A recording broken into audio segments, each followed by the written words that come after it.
Hello, everybody. Welcome to another exciting episode of Jimmy's Jambox. You may have noticed we're not in the studio today, and that's because we're starting the first episode of a new segment where we'll be doing these episodes at Ronald Records on Wednesdays. So super excited to get into this. As always, please make sure to like, subscribe, push all the buttons, do all the things. You know, I don't know where they are, but you do, and I trust you. And with that being said, here's a quick word from our sponsors. Organic herbs and botanicals, skincare and edibles, wellness for body and mind. The Brothers Apothecary. Fine teas and remedies. Ronald Records. From indie gems to classic hits, discover the heart of local music. With live shows all the time, up close and personal, and regular releases on their in-house label. Ronald Records, supporting the community, one track at a time. All right, thank you all so much for watching. Again, shout out The Brothers Apothecary and Ronald's Records. Make sure to click the link below and go check them out. Guarantee you're going to like it. And with that being said, let's go ahead and get on into it. Here is today's guest. Hi, I'm Colin Ranney. Hello. Thank you so much for joining us. Yeah, absolutely. Yeah, and welcome back. It's good to have you here. It's nice to see you solo without the band so we can dig into it more. Happy to be here. Yeah. Why don't we go ahead and get on into it? Tell us a little bit about, who you are, where you're from, what you do. Give us that Tinder profile of your involvement with music. I'm from Vancouver, born in Portland, lived in the area my whole life, and I've been playing music. I started as a guitar player and have been playing music since I was 19. Okay. Different bands, started writing songs when I was about 23, 24, so a little later, and then started getting into solo stuff and still doing band stuff as well. Oh, hell yeah. And growing up, was anybody in your household musical or anything like that? Yeah, my mom did choir stuff and barbershop quartet. And my dad played harmonica, and there was music around all the time. Oh, hell yeah. So you're multi-generational musician at this point. Yeah. Nice. Yeah. I don't know if there's any music in the family before them. I think there was a little bit, but not a lot. But well, at least second generation. Yeah, definitely my parents. My mom taught piano too. Oh, okay, so, cool. Yeah. And so did she get you onto that a lot early on, or Yeah, but I didn't like it. Yeah, that's fair. I'm in the same boat. I started playing piano, and then one day my teacher just stopped showing up, and my dad told me she died. It turned out he just told her to stop showing up. So, but yeah, that's a story for another time. You'll hear that whole story on Friday, y'all. But I have a couple of questions that we check in with everybody on. These are just core questions for the show. But this first one is one we ask early. It's one we ask often, and it's definitely a crowd favorite. What was the first album you ever bought with your own money? With my own money, it would have probably been some kind of Christian rock album, like DC Talk or something like that. The early 90s alternative Christian music movement. Okay. The first album I remember getting, not with my own money, was the Aladdin soundtrack. That was when my parents bought a CD for the very first time. Okay. That was right before I discovered bands music, so they told me I could get one CD, and that was my favorite movie at the time. I mean, it's a quality soundtrack. It is, sure. Definitely. Yeah, no, Disney at the time. I mean, I guess Disney has pretty good soundtracks in general, but early Disney music was doing something different. Pre-Tarzan, everything was pretty solid, and then Phil showed up and just blew up everything. But well, those movies were events. Yeah, very much so. Yeah, I remember having pretty much every VHS that just lined up against the wall, it was kind of part of it. Oh yeah. And then what was one of the first live shows you ever went to? That was one you wanted to go to. Well, I went and saw DC Talk.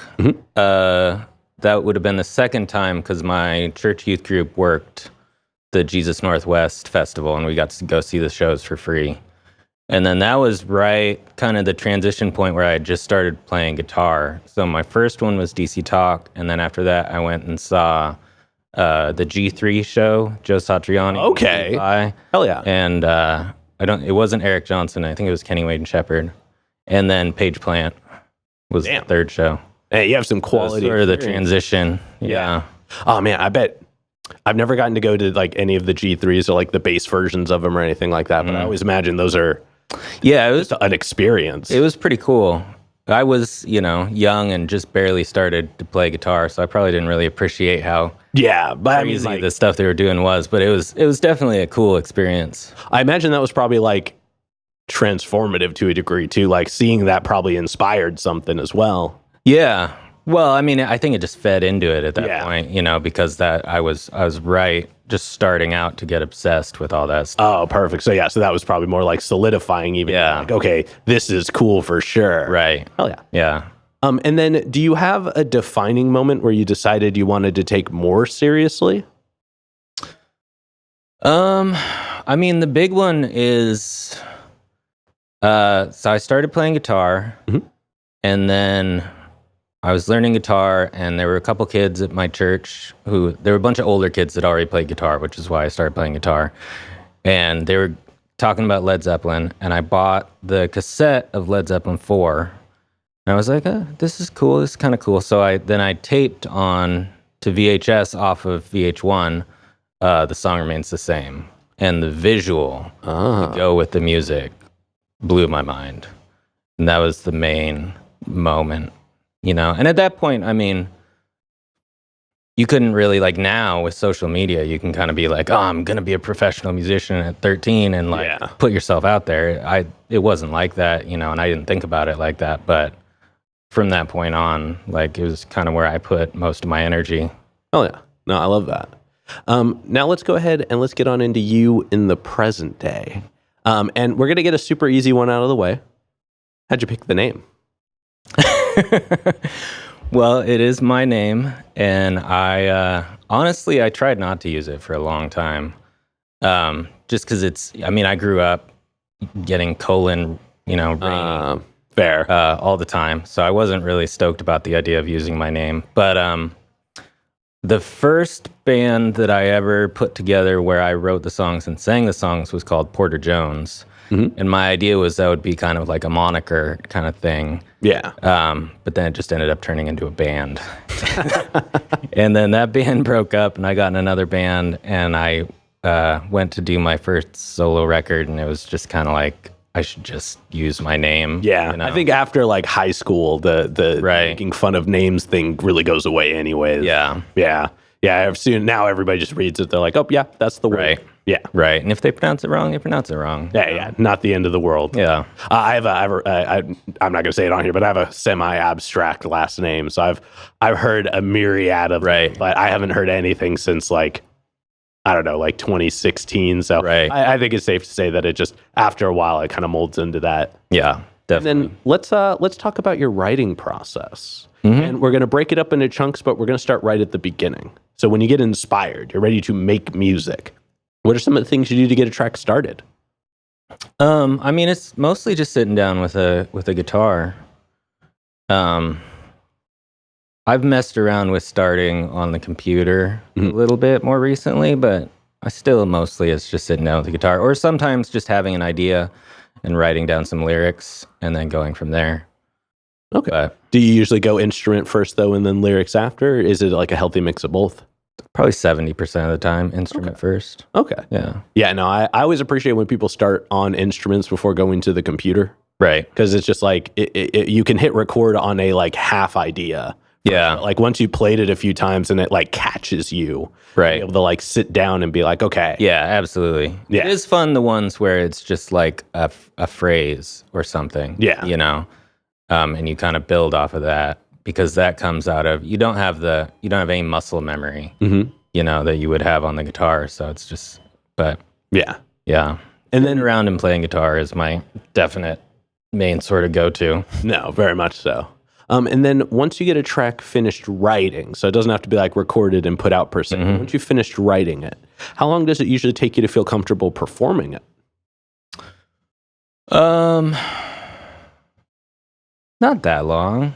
I mean, it depends on the place. You know, acoustically, I do shows with my buddy Aaron, sure, and I mean, sometimes people aren't paying attention. You know, you're doing those acoustic bar gigs, and Yeah. you're doing a mix of covers and your songs, and you've got your songs that you know that are gonna do well because you've played them a million times, and you can throw in a new one and try it out and break the ice, and then you know you got something in your back pocket if people start walking away. You know, you can hit them right after that. So Fair, yeah. but yeah, not that long. I play things a million times, getting the lyrics down and memorizing the lyrics, you know. So I played it a lot. By the time it's finished. done, yeah. Yeah. That makes sense. Do you usually try to record stuff all in one take, or are you like a bits and pieces kind of guy when it comes to like mainly like your lyrics and or guitar parts? Usually in one take. Okay. Usually in one take. On the album I've got coming out, some of the songs are more full band. I did everything except the drums. Oh, which exciting. is cool for me. Yeah. But some of them are more full band, but then there's some more stripped down ones where I did overdubs, but the original take of acoustic guitar and vocals is all straight live. Oh, cool. And do you usually do vocals and guitar at the same time, or do you at least separate those out? I usually would separate those out, but like in that case I didn't. Oh, We cool. just set up in the studio with, you know, 2 mics on the guitar and 2 mics on the vocals and just did it Oh, that's awesome. live. I appreciate that. Where did you go to do the recordings? It's called Crystal Cabinet. It's just a guy's house. It's my buddy David, who I used to work with. He's got a home studio. He's not doing it as much anymore because he started a woodworking business that's doing awesome. But he's a really talented audiophile guy, and we've been working with him since the last Part-Time Perfect album, so the one before this most recent cool. one. Yeah. Cool. And I mean, I imagine if he's good at woodworking, the room probably sounds real good. Yeah. Well, and he's the type who'd like go all around the room with a Oh, mirror with like and, the test mic and everything. yeah, like that. exactly, which is not me at all. So No. I appreciate knowing people like that. Yeah, no, there's a different type of science and art into tuning of a room. Yeah. Like even when I'm at home in the studio, like I put up acoustic foam and I'm like, well, it's probably fine. Probably fine. It's behind the microphones, and I put up a bunch of sound blankets. So Yep. the worst that happens is there's not a lot of reverb. It's probably very different Right. compared to this room. But I think that's like anytime somebody takes the time to like do the math, it's just a whole nother world. Right. I was fortunate enough. A buddy of mine took me to it's not like a mega church, but it was like a 3,000 person church. And I guess the guy who had done like sound for Disney, like came in and tuned the room and like did this big install. Nice. And it was just every spot on stage sounded incredible. Right. Yeah. But that's all about me. Let's get back to you. And I want to take a moment. Sorry, I usually have my iPad in a more visible spot here, but I made some notes. And I mean, like, you've been doing music for a while. Like, at least, you know, you've been putting it out since like 2015. Like, you've definitely been doing your own thing. And your most recent track, Breakdown, is really fun. Thank It's a really cool track. Like, I had to listen to it a couple of times because I was just like, this is exciting. And like, it's nice that your sound is, you know, a little bit different from Part-Time Perfects. Like, it's not like it's just a one of where it's like, oh, this sounds just like that. Sure. Yeah. But I appreciated, I mean, your vocals were really catchy, and the breakdown. The fact that you said that this is the breakdown, I'm sorry. I want to break down. So Yeah. I like that it actually kind of devolves Right. in that spot. Sure. And the solo was rad. Thank you. Big fan. But I did I do this bit where I do my own personal pick, and I chose It Takes Two. And I like it because it starts out kind of bluesy. And like the 1-2 bass, I think, really just kind of like moves the track along. And the vocals were almost like haunting. Then it opens up in the chorus. Yeah. And that that's what I was going for. it just grabbed me. For some reason, it kept reminding me of like mid-90s Rush in a way. And I know it's kind of a weird take, but that was like the first Rush I grew up on. So like that's the sound I always default to.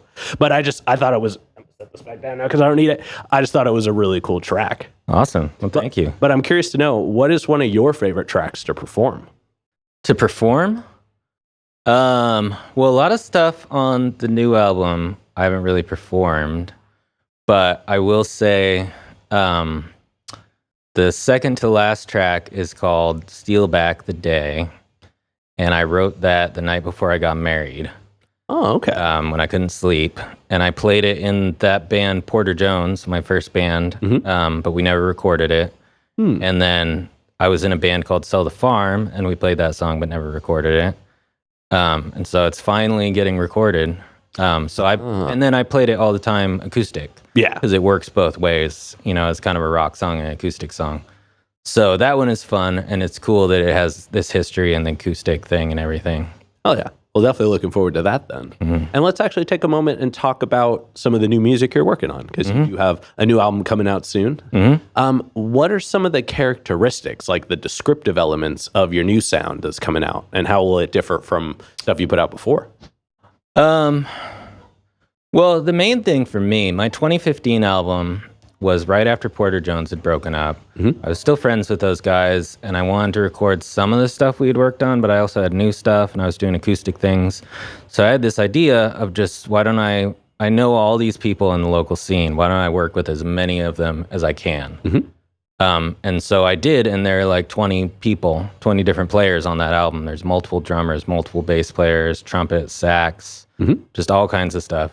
And it was an awesome experience. It was a great first album thing to do. Worked out great. And then I got into the band thing, so now I'm playing with people all the time. So I think now what I'm trying to do is give myself an opportunity to do everything, like I said. So with this album, other than the drums, I played everything.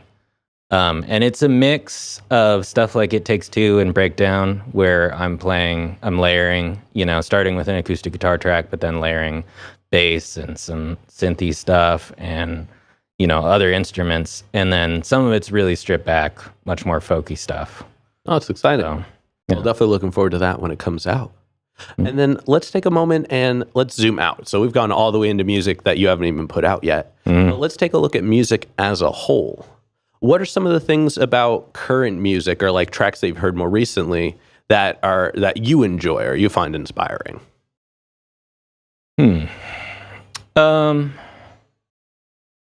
I think I enjoy a lot of the music that is coming out right now.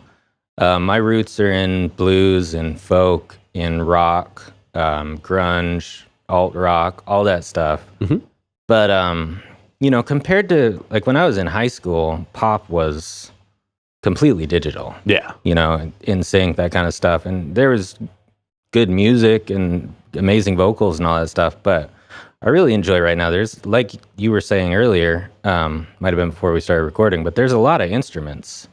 Very much so. In all kinds of music now. I mean, even in some hip hop and stuff, That's actually a big trend. A lot of local hip hop artists right now, every time I talk to them, they're like, "Oh, I'm looking for a band." Right. I'm like, "Nice." Right. And I think probably more than anything, I love that. And I like a lot of the pop music that's happening right now. There's a lot of guitar based, Ed Sheeran. I'm not a huge Post Malone fan, but I really like that Austin album. And it's mostly, if you strip it down, it's mostly songs and acoustic guitar. Yeah. I think that's how he writes a lot of his stuff too. Yeah. Probably translates well that way. Yeah. But that is a good observation. I really appreciate that. Because, I think the introduction of real instruments back into music has really kind of paved the way for a lot more collaboration as well. And I think one thing I've heard a lot is that there is a lot of bending of genres lately. And I think that's something that for a time it's going to seem a little loose while everybody try to figure out the boundaries and like what is, what isn't. But once this solidifies, I think we're going to have a really cool like sonic experience. Right. Well, and you'll see someone who comes across as a total pop artist on social media, and then you flip through a post and they're recreating their song and they're ripping a bass line. Yeah.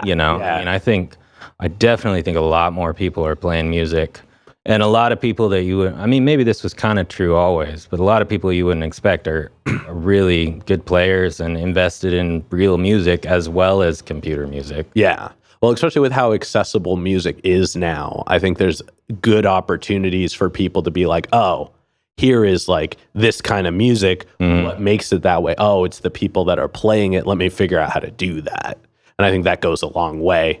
Because like, especially like when we were growing up, it's like you had a handful of artists and you're like, well, of course they're good. They're the biggest, baddest one. Right. But now like with like more obscure music being accessible and still full of talent, people are like, oh, well, if this person who like I've never heard of can do it, maybe I can as well. So definitely excited about what comes with music in the future. And before we move into the next portion, this next question is probably the densest question in the interview, but we've talked a lot about, your experience with music, the actions, the reaction, things like that. But when it's just you and music one-on-one, what does music give back to you?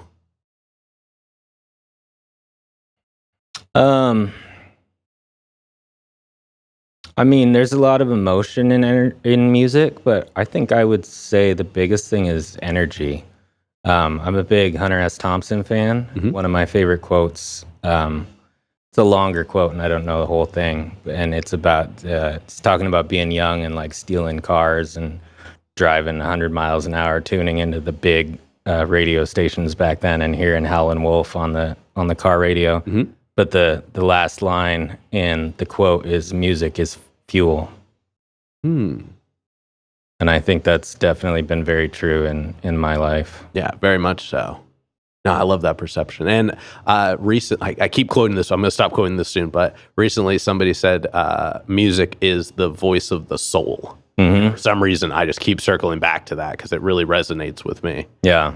But I appreciate that. Thank you for sharing that. But now let's go ahead and let's move on to some hypothetical questions. And for these, sky's the limits. The questions are all made up, so the answers are allowed to be as well. But this first one's pretty straightforward. If you could work with any one person, the only requirement is they have to be alive. Who would you want to work with, and how would you want to work with them? I was just having a conversation about Elaine Johannes, the guitar player. So I'm going to go with that. Oh, yeah. And I would just give him a song. They play guitar on the Yes. Be like, here's anything. I can change anything. Right. Yeah. No, I dig that. And then subsequently, who's a local artist that you're aware of that you haven't gotten to connect with yet, but you would like to? I mean, I definitely, we did on the All I Need Is Everything Part-Time Perfect album, we did a collaboration with hip hop, Ryan Reed, who's not doing music anymore, but he was doing hip hop, and that was really fun. So I'd definitely be down to do something like that again. Oh yeah. Well, everybody add him in the comments. Let's see if we can bring him back for one track. And then for this next one, like I said before, sky's the limits, and it's pretty literal in this sense. But if you could perform anywhere in the world, and you wouldn't have to worry about crowd access or building stability or power, it was guaranteed the best lineup, guaranteed the best show, and it doesn't have to be a venue. It can be anywhere. Where would you want to perform? I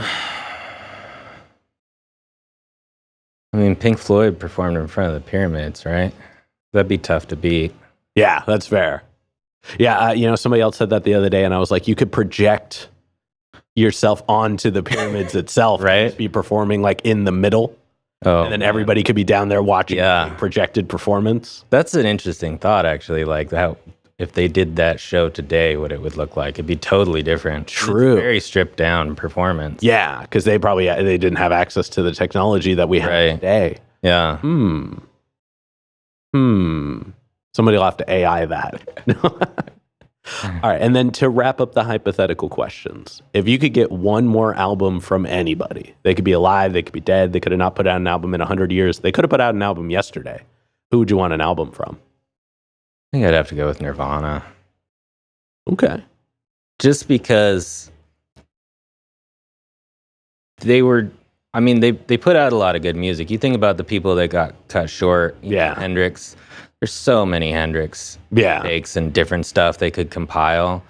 Like, I don't think if they had a couple more years to kind of develop, I'd be really interested to see what that album would have sounded like. Very much so, especially because they were they were like a very influential band. I think. Massively. They drove so many people in a direction. I mean, they brought so many people to the Pacific Northwest. Right. But like, I think if they had gotten to cross that threshold, because music was really kind of evolving. Right when they were at their peak. Right. Well, and they were so antagonistic. Yeah. I mean, they were truly a punk band in the sense of like, if you try to push me in a box, I'm going to break out of it. But at the same time, they couldn't help but be amazingly catchy. Yeah. They knew what worked because people liked what they did. Yeah. Oh yeah. No, that's definitely a solid answer. But with that being said, we're going to go ahead and start wrapping this up. What can we look forward to between now and the end of the year? Well, my album comes out on June 7th, and then I'm having a CD release show here at Ronald Records on the 8th. Nice. And then after that, I'm next Part-Time Perfect show is going to be in August. We don't have stuff for a little bit. We do have that.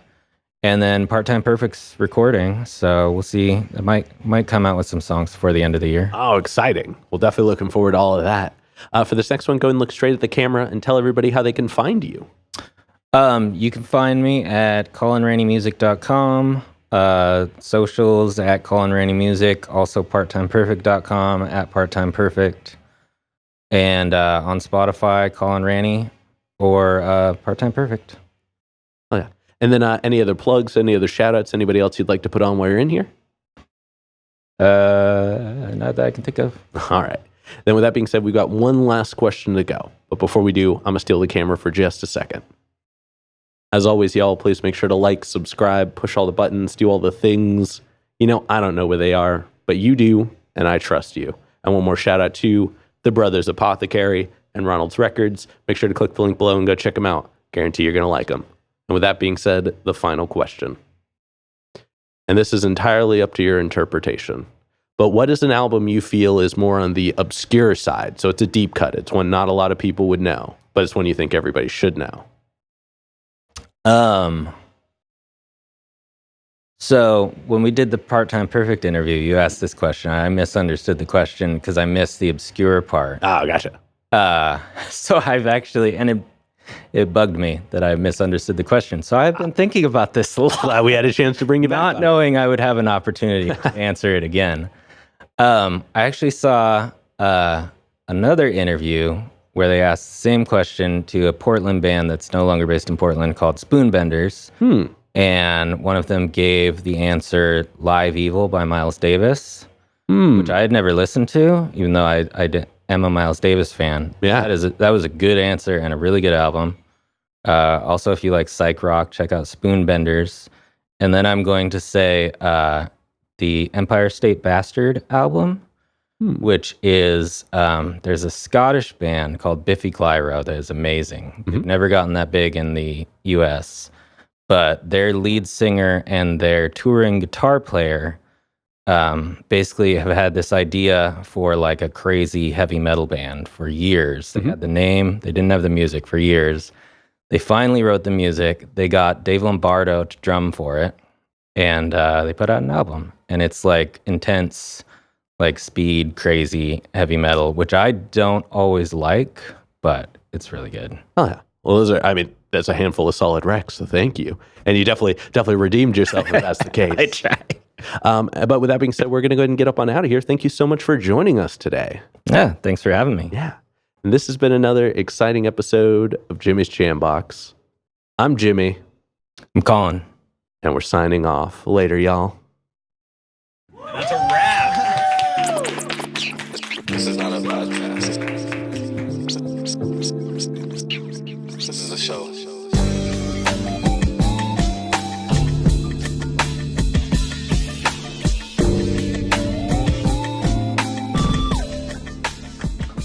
Keep jamming.